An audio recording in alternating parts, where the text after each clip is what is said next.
ഗുരുവായൂരപ്പനുമായി ബന്ധമുള്ള കണിക്കൊന്നയുടെ പിന്നിൽ ഒരു ശാപത്തിൻ്റെ കഥ ഒളിഞ്ഞുകിടപ്പുണ്ട്. ഒരിക്കൽ പഴിച്ചുമെന്ന ആ മരം പിന്നീട് എങ്ങനെ ദൈവാനുഗ്രഹത്തിൻ്റെ പ്രതീകമായി. നിഗൂഢമായ വനത്തിലൂടെ താപസ്യായി മുനി സഞ്ചരിക്കുകയായിരുന്നു. ലൗകികമായ സുഖങ്ങളെല്ലാം വെടിഞ്ഞ് അദ്ദേഹം വെറുമൊരു പൽക്കലം മാത്രം ധരിച്ച് ചുണ്ടുകളിൽ നിരന്തരം ഈശ്വരനാമം ജപിച്ച് ഏകാന്തനായി നടന്നു. ആ വഴി വന്ന ഗന്ധർവൻ തൻ്റെ സൗന്ദര്യത്തിലും പദവിയിലും അങ്ങേയറ്റം അഹങ്കരിച്ചിരുന്നു. മുനിയിലെ ലളിതമായ വേഷവും ഇടപിടിച്ച മുടിയും കണ്ടപ്പോൾ ഗന്ധർവന് പരിഹാസം തോന്നി. ഗന്ധർവൻ മുനിയുടെ വഴി തടഞ്ഞു നിന്ന അദ്ദേഹത്തിൻ്റെ വേഷത്തെയും ഭാവത്തെയും അതിക്രൂരമായി കളിയാക്കി ചിരിച്ചു. ജ്ഞാനിയായ മുനി ആദ്യം ഗന്ധർവൻ്റെ പരിഹാസം അവഗണിച്ചു. എന്നാൽ അതിരുവിട്ടപ്പോൾ അദ്ദേഹം ദുഃഖിതനായി മാറി. തുടർന്ന് അദ്ദേഹം ഗന്ധർവനെ ശപിച്ചുകൊണ്ട് പറഞ്ഞു, അഹങ്കാരത്തിൽ അന്ധനായ നീ ചൈതന്യമില്ലാത്ത ഒരു പുഷ്പമായി ഭൂമിയിൽ വീണ് കിടക്കട്ടെ. ശാപം കേട്ട ഉടൻ ഗന്ധർവൻ്റെ അഹങ്കാരം ഇല്ലാതായി. തൻ്റെ തെറ്റ് തിരിച്ചറിഞ്ഞ ഗന്ധർവൻ മുനിയുടെ പാദങ്ങളിൽ വീണ് മാപ്പപേക്ഷിച്ചു. കരുണാനിധിയായ മുനി പറഞ്ഞു, ശാപം പിൻവലിക്കാനാവില്ല പുത്ര. നീ ഭൂമിയിൽ ഒരു വൃക്ഷമായി ജനിക്കും.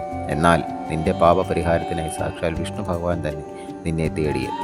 ത്രേതായുഗത്തിൽ ശ്രീരാമനായി, പിന്നീട് ദ്വാപരയുഗത്തിൽ ശ്രീകൃഷ്ണനായി ഭഗവാൻ നിനക്ക് മോക്ഷത്തിൻ്റെയും മഹിമയുടെയും വഴിയൊരുക്കും. കാലങ്ങൾ കടന്നുപോയി. രാവണൻ മാതാ സീത അപഹരിച്ച ശേഷം വളരെ ദുഃഖിതനായി ശ്രീരാമൻ കാട്ടിലൂടെ അലയുകയായിരുന്നു. സുഗ്രീവൻ്റെ സഹായത്തോടെ ബാലിയെ വധിക്കാൻ അദ്ദേഹം തീരുമാനിച്ചു. അതിപരാക്രമിയായ ബാലിയെ നേരിട്ട് ജയിക്കാൻ ആവാത്തതിനാൽ ഒരു വലിയ മരത്തിൻ്റെ പിറകിൽ നിന്ന് പ്രഭു ശ്രീരാമൻ അമ്പെയ്തു.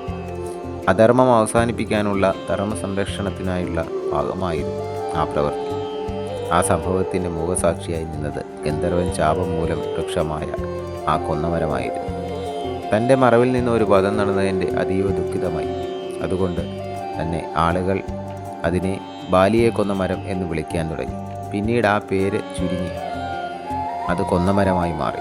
അറിയാതെയാണെങ്കിലും ഒരു പാപത്തിന് കൂട്ടുനിന്നു എന്ന വേദനയിൽ ആ വൃക്ഷം ഭഗവാനോട് പ്രാർത്ഥിച്ചു. ഭഗവാൻ പറഞ്ഞു, ഇത് മുജ്ജന്മത്തിലെ അപരാധത്തിൻ്റെ ഫലമാണ്. എങ്കിലും നീ ഭയപ്പെടേണ്ട. കലിയുഗത്തിൽ ഞാൻ തന്നെ ഈ വഴി മാറ്റി ഞാൻ മഹിമയാക്കും. പിന്നീട് ഭഗവാൻ ശ്രീകൃഷ്ണനായി അവതരിച്ചു. കലിയുഗത്തിൽ ഗുരുവായൂർ ക്ഷേത്ര പരിസരത്തിനടുത്ത് ഒരു കൊച്ചു ബാലൻ താമസിച്ചിരുന്നു.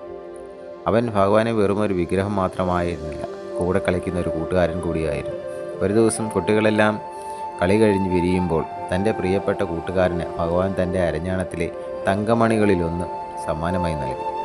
തൻ്റെ കുട്ടിയുടെ കയ്യിലിരിക്കുന്ന പൊന്മണികൾ കണ്ടപ്പോൾ വീട്ടുകാർ ഭയന്നുപോയി. ക്ഷേത്രത്തിലെ തിരുവാഭരണം മോഷ്ടിച്ചതാണെന്ന് കരുതി അവർ അവനെ അതിക്രൂരമായി തല്ലി.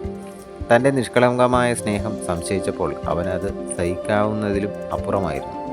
തുടർന്ന് അവൻ ആ സ്വർണ്ണമണി മുറ്റത്തേക്കെറിഞ്ഞു. അത് ചെന്ന് വീണത് കൊന്നമരത്തിൻ്റെ ചില്ലകളിലാണ്. ആ നിമിഷം പ്രകൃതിയിൽ ഒരു വിസ്മയം തന്നെ സംഭവിച്ചു. ഭഗവാന്റെ ഉടയാടയിൽ നിന്നുള്ള സ്വർണത്തിൻ്റെ സ്പർശമേറ്റപ്പോൾ ആ മരം മുഴുവൻ പച്ചപ്പുകൾ മറച്ചു സ്വർണ്ണ നിറത്തിൽ പൂത്തുലഞ്ഞു. ആ സമയം ഒരശരീരി മുഴുകി, ഇനി മുതൽ നീ ഭക്തരുടെ കണ്ണിലുണ്ണിയാകും. എൻ്റെ സ്വർണ്ണാഭരണത്തിൻ്റെ ശോഭയോടെ പൂത്തു നിൽക്കും. നിന്നെ കണികൊണ്ട് ഉണരുന്നവരുടെ ദുരിതങ്ങൾ മാറുകയും ചെയ്യും. പ്രഭു ശ്രീരാമൻ്റെ വാക്ക് നിറവേറുകയും ചെയ്തു. കൊന്നമരം എന്ന പഴി പിന്നീട് ഭഗവാന്റെ മഹിമയായി മാറി. ആ കണ്ണീർ പിന്നീട് പൂക്കൾക്ക് പുതുജീവൻ നൽകി. ഇന്നും വിരിയുന്ന കൊന്നപ്പൂ ശാപത്തിൻ്റെ ഓർമ്മയല്ല, ദൈവാനുഗ്രഹത്തിൻ്റെ സാക്ഷ്യം.